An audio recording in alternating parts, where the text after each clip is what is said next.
Bonjour à tous et bienvenue sur la chaîne CapFR. Dans cette vidéo, nous expliquerons la troisième partie de Kimetsu no Yaiba troisième saison. L'histoire continue, la poignée d'une épée apparaissant hors du Yurishi type 0 cassée sursaute Tanjiro, Kamido et Kotetsu, qui crient sous le choc. Leur surprise se transforme rapidement en fascination et en excitation alors que le duo tente de déduire l'âge de la lame. Kotesta exhorte Tanjiro à prendre l'épée, mais Tanjiro est catégorique sur le fait qu'il ne pouvait pas et que la poupée cassée pour la faire apparaître n'était pas entièrement de son fait. Kotetsu insiste sur le fait qu'en tant que propriétaire de la poupée, il a le dernier mot et que Tanjiro devrait le prendre, surtout compte tenu du fait qu'il avait de toute façon besoin d'une nouvelle lame. Cédant, Tanjiro sort la lame alors que Kotetsu regarde avec enthousiasme par anticipation, mais ils sont découragés après avoir vu que la lame avait rouillé avec son âge. Kotetsu essaie de s'excuser auprès d'un Tanjiro en larmes pour avoir suscité ses espoirs, mais ils sont soudainement interrompus par un Ataru Aganazuka musclé émergeant des bois. Ataru mentionne qu'il a entendu leur conversation et essaie de prendre l'épée de Tanjiro et Kotetsu, qui résistent. Ils essaient d'amener Ataru à expliquer son motif, mais le forgeron continue d'essayer de prendre l'épée et la force finalement hors de leurs mains. Kozo Kanamori apparaît derrière Ataru et lui chatouille les flancs, le faisant tomber mou. Kozo salue Tanjiro et Kotetsu et explique ensuite la situation de Ataru. Il déclare que Ataru s'était entraîné à distance afin d'améliorer ses compétences en forge afin de pouvoir fabriquer une épée solide pour Tanjiro, dans laquelle le tueur de démons admire avec joie la prévenance de Ataru.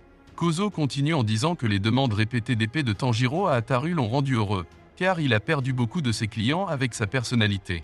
Au milieu de leur bavardage continu, Ataru reprend soudainement conscience et déclare avec confiance qu'il réparera la lame rouillée. Kotetsu se demande comment il aurait pu facilement expliquer avant qu'ils ne se battent pour l'épée, ce qui se traduit par un Ataru en colère qui soulève Kotetsu par le cou.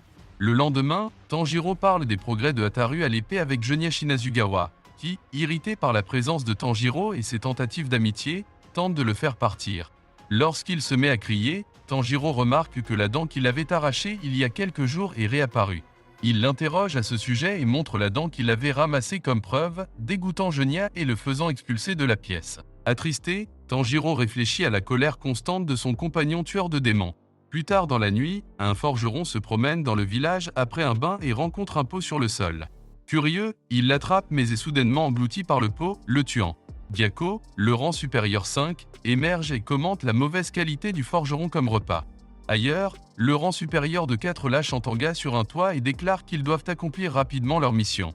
Un Tanjiro Kamidu endormi est réveillé par Mashiro Takito qui se pince le nez. Le Mist Ashira demande à Tanjiro s'il savait où se trouvait Kozo Kanamori, car il était son nouveau forgeron. Tanjiro mentionne qu'il était probablement avec Ataru Aganozuka et propose de l'aider à les retrouver.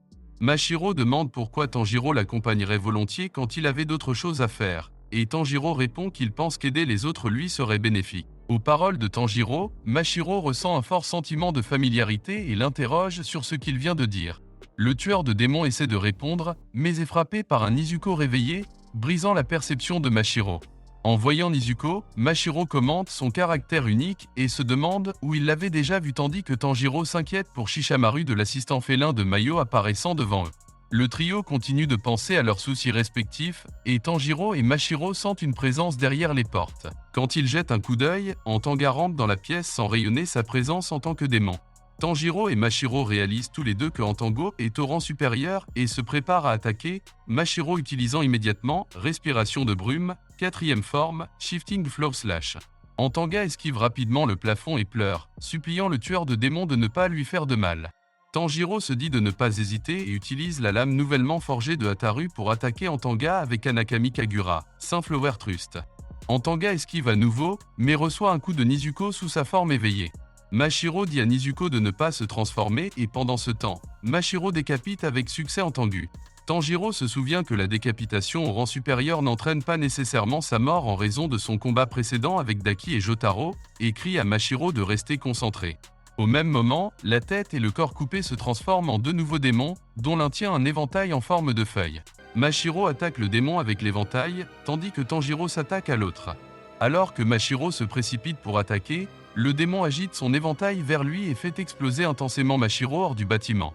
Tanjiro et Nizuko parviennent à s'accrocher aux décombres et se retrouvent face à face avec les deux démons.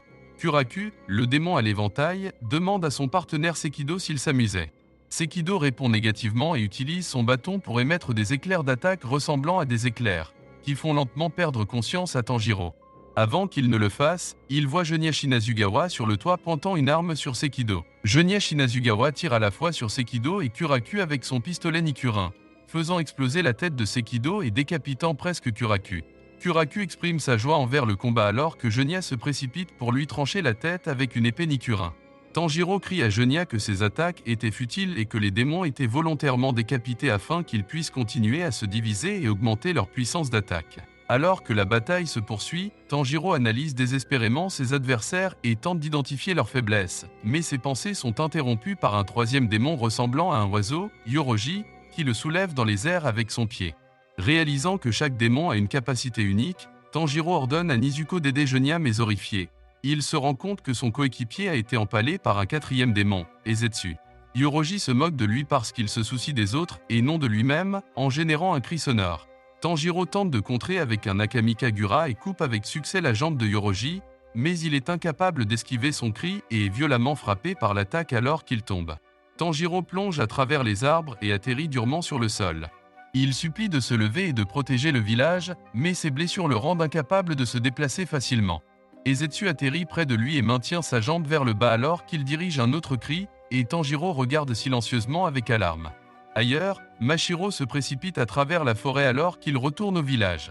Il aperçoit Kotetsu essayant de retenir un démon poisson-sbire et décide en interne qu'il n'est pas prioritaire à sauver, compte tenu du manque de compétences raffinées de l'épée du garçon et de l'importance du chef du village. Cependant, alors qu'il entend les cris de Kotetsu alors que le démon l'attrape, Mashiro se souvient des paroles de Tanjiro sur la façon dont aider les autres lui serait bénéfique. Il coupe le bras du démon poisson, libérant Kotetsu, et monte la garde sur le garçon tout en lui demandant de courir pour ne pas être sur le chemin. Nous sommes arrivés à la fin de cette vidéo, merci d'avoir regardé, au revoir.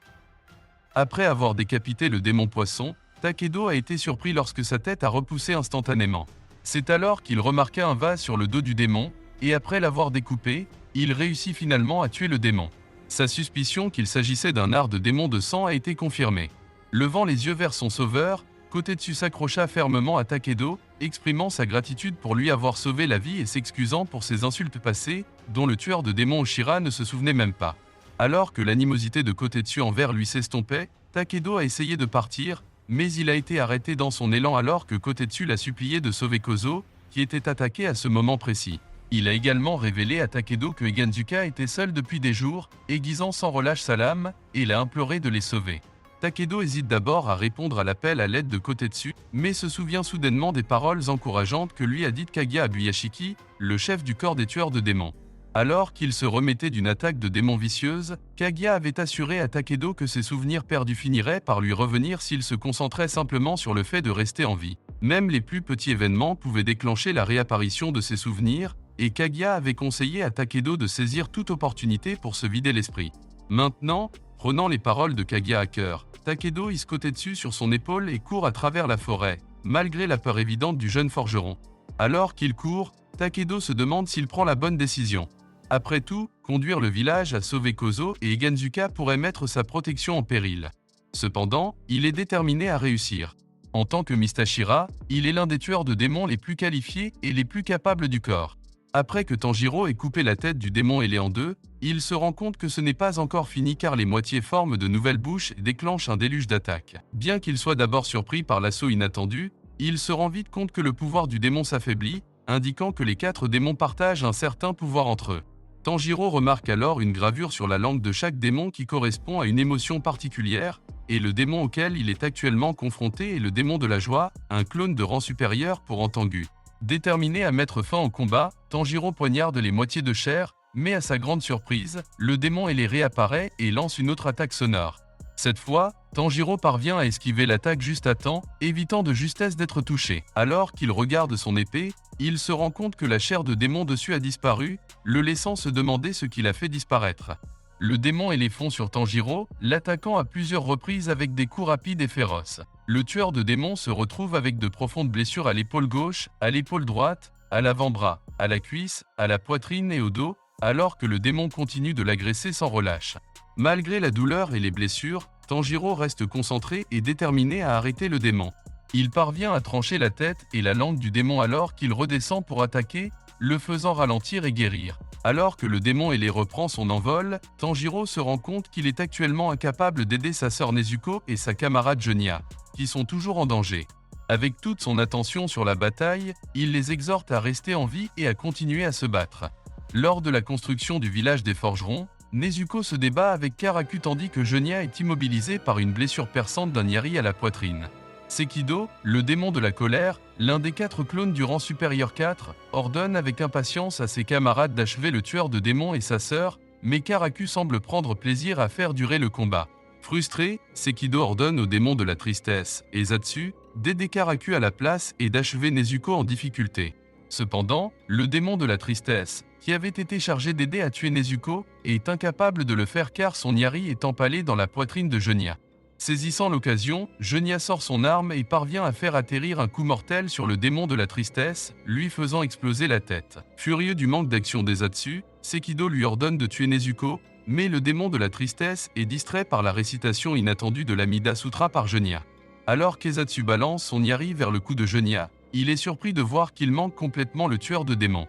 Genya apparaît soudainement derrière lui et tente de lui frapper le cou, mais il est choqué par l'électricité de Sekido, ce qui le laisse du mal à appuyer sur la gâchette de son fusil de chasse. Malgré les chances contre lui, Genya parvient à rassembler la force de viser Sekido et tire, coupant la main droite du démon. Le démon de la colère est incapable de croire que Genya est toujours en vie, même s'il a subi de graves blessures suite à son attaque éclair et à l'attaque à la lance d'Ezatsu. En représailles, Ezatsu balance son Yari et claque le manche dans la poitrine de Genya, l'envoyant voler à travers la pièce. Alors que Karaku s'amuse, il attaque impitoyablement Nezuko et empale son torse avec son pied. Il ordonne ensuite à Sekido d'utiliser son Kakura pour l'empaler et la choquer jusqu'à ce qu'elle soit immobilisée. Sekido, rempli de rage, déclare que c'était son plan initial. Dans une tentative de se libérer, Nezuko donne un coup de pied à Karaku dans la mâchoire et lui coupe partiellement le cou avant de lui arracher la main. Malgré ses blessures, le démon du plaisir se guérit, mais est aspergé du sang de Nezuko qui lui permet d'utiliser du sang explosif et l'enflamme. Alors que Nezuko lutte pour se défendre, elle tord la main de Karaku et utilise l'Ushua pour le faire exploser avec son propre vent. Elle essaie ensuite d'utiliser le même mouvement contre Sekido, mais il éloigne rapidement l'Ushua avec son Kakura. Dans un moment de désespoir, Nezuko tente d'esquiver l'attaque de Sekido mais est poignardé au cou. Sekido utilise alors son électricité pour la choquer, la rendant incapable de bouger. Dans la forêt du village des forgerons, Tanjiro continue de lutter contre le démon ailé, essayant désespérément de trouver un moyen de se protéger et de protéger ses compagnons. Bien qu'il subisse une coupure à la joue, il refuse d'abandonner et cherche un moyen de déjouer la bête implacable. Malgré tous ses efforts, cependant, il se retrouve perdu, sans stratégie claire en vue. Le bâtiment où se trouvent Nezuko et Genya est incroyablement proche, mais Tanjiro hésite à détourner les yeux du démon ne serait-ce qu'une seconde. Alors que le démon s'abat une fois de plus, Tanjiro essaie de frapper ses pieds mais le rate et parvient à peine à échapper à ses griffes acérées comme des rasoirs. Il sait qu'il doit penser vite et agir de manière décisive, mais son esprit est assombri par la peur et l'incertitude. Tout ce qu'il peut faire, c'est implorer ses amis de rester en vie et de tenir le coup jusqu'à ce qu'ils puissent leur venir en aide. Pendant ce temps, Ezatsu s'approche de Genya, qui semble être inconscient, seulement pour être surpris quand il entend le tueur de démons réciter des sutras. Confus et curieux, Ezatsu demande à Genya qui il est, ce à quoi Genya répond calmement que son nom est Shinazugawa Genya, l'homme qui finira par le vaincre. Déterminé à atteindre ses camarades, Tanjiro élabore un plan audacieux pour vaincre le démon et les Yoroji. Avec le bâtiment où Nezuko et Genya sont détenus en vue, Tanjiro appâte Yoroji en courant vers la structure. Alors que le démon s'abat avec les griffes déployées, Tanjiro se glisse sous lui et enfonce rapidement sa lame dans la jambe de Yoroji et dans sa bouche. Le démon s'agite sauvagement, griffant le dos de Tanjiro, mais le jeune tueur de démons serre les dents et endure la douleur. Alors qu'il lutte pour contrôler le corps agité de Yoroji, Tanjiro se rend compte que le démon est étonnamment léger. Utilisant son épée pour se diriger lui-même et Yoroji, Tanjiro parvient à les guider tous les deux vers le bâtiment. Il s'écrase à travers le mur avec le corps de Yoroji, surprenant Sekido qui était occupé à torturer Nezuko. À sa grande surprise, Sekido voit que Karaka et Yoroji ont été vaincus. Tanjiro se reprend à temps pour voir Sekido paralyser Nezuko. Lorsqu'il se précipite pour la sauver, Sekido génère un autre bâton et tente de frapper Tanjiro, mais le garçon utilise le pied de Yoroji pour se défendre et empêcher la foudre de l'atteindre. Il tranche ensuite la tête et la langue du démon, lui laissant un peu de temps pour retirer le bâton du cou de Nezuko. Soudain, Tanjiro est projeté au sol avec le deuxième bâton et est sur le point de recevoir un coup de foudre, mais Nezuko récupère à temps pour brûler Sekido et l'empêcher de le blesser. Soulagé que l'art du démon de sang de Nezuko soit efficace, il lève les yeux à temps pour voir Karaka planer dans les airs et frapper le sol du bâtiment avec suffisamment de pression pour percer un trou à travers et rendre Tanjiro et Nezuko inconscients. Yoroji, Karaku et Sekido se regroupent alors et regardent leurs adversaires, prévoyant de porter le coup final. Un forgeron sonne l'alarme du village pour annoncer l'arrivée des démons poissons et ordonne aux civils de se défendre, juste avant d'être consumés par un démon. Ailleurs dans le village, un groupe de forgerons essaie de se défendre alors qu'un démon poisson s'approche d'eux. Un corbeau croise dans la nuit alors que Mitsuri Kenroji traverse la forêt. Elle se dit de se dépêcher et déclare avec enthousiasme que le village des forgerons est proche de l'endroit où elle était stationnée. Nous sommes arrivés à la fin de cette vidéo, merci d'avoir regardé, au revoir.